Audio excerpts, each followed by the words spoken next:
What's up, y'all? I'm the Grouch. You're watching Golden Underground right now. I'm chilling in Florida with the homies.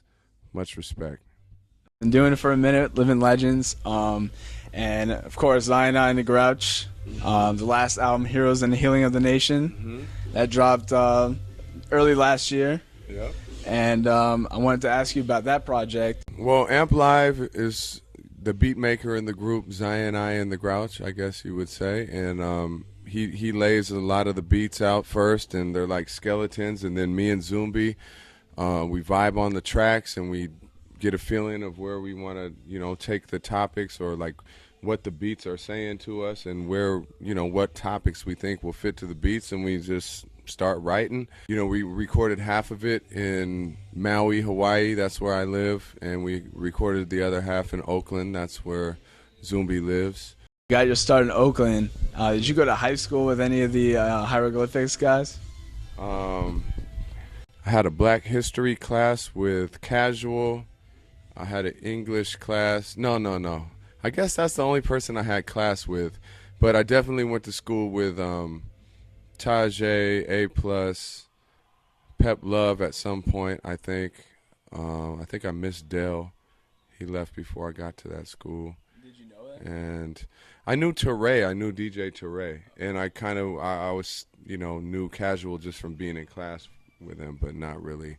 I didn't hang out with those guys. I kind of was just watching them, their whole career was just starting right then, and it was starting in high school, and sometimes they would perform at lunch and stuff like that, and it was like, it was a big talk all around Oakland, and so there would be little tapes floating around of unmastered songs and stuff, and people would always be talking. I mean, it was a lot of anticipation for them to come out, and for the hip-hop community of Oakland to see, oh, wow, to hear some other young kids just like us, and they're about to come out on Jive Records and be all over Rap City and everything, and it was real inspiring to people, that do what we do. How has the internet changed your career as far as how you get your music out and whatnot? I mean, the internet basically makes it so that, everything's immediate. You're worldwide in an instant.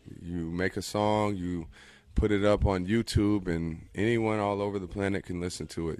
Early on in our careers, we did a lot of traveling, and that's how we built our grassroots following and our name. We would just go to the actual spot, and people would be like, oh shit, what is this? Because there was no circuit of underground hip-hop tours either. This is all like been developed in recent years. Do you have more projects coming out, now that the internet is booming and you can just kind of lay out projects easier? I mean, for me, I still put the same amount of concentration into the music, and that's what takes the most time with me. Once it's made and putting it up on the internet, that's easy. That's a piece of cake, because I come from a school where it wasn't a piece of cake. What are some new projects you have? Well, the newest one that I have out is the Zion and the Grouch, Heroes and the Healing of the Nation. But I'm just working on music. I don't want to I don't want to put any kind of pressure on myself to say, you have to come out with this album by this time. I'm just making music because that's what I like to do. What are you doing to keep yourself inspired musically? Just living life, traveling, being on tour with Rebelution right now is inspiring me a lot. We're on the East Coast, and every night is pretty much sold out. 2,000 plus fans every night, and this is a group that came from California. How's the reggae crowd been treating you? The reggae crowd, I show up, I'm doing hip hop, and they're first kind of standing there in the front row with their arms crossed, looking at me like, who's this guy? I don't know. He's saying put my hands up, and I don't really feel like it right now. And then I go through a couple songs, and they start to warm up. They might start bobbing their head.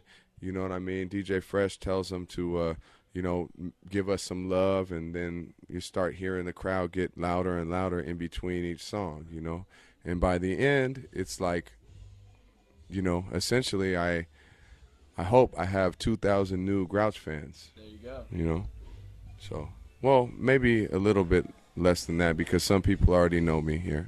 Yeah. But like, I saw some people jump on stage and whatnot, or just reminded me like, what's the craziest crowd you ever rocked? Like, can you recall a certain show where just like it just was crazy? Being on tour with Living Legends, we were probably crazier than the crowd at one point. And I just, remember times where we'd throw anything we could throw onto the crowd, drinks, waters. I even threw pumpkins a couple times at some Halloween shows and stuff, and it was crazy. But I don't know. And then people come up and they want to get down with you and jump on stage, and we used to have a bunch of fans jump on stage and just do. Be part of the show. The response is always nice. At the end of the show, everybody's clapping, everybody's into it. I saw a nice response, and yeah, it was a great performance. Closed it out with Silly Putty, classic song. Thank you. And it was a great performance, and I appreciate the interview. Appreciate you being here. I'm a big fan. Thank you, my man.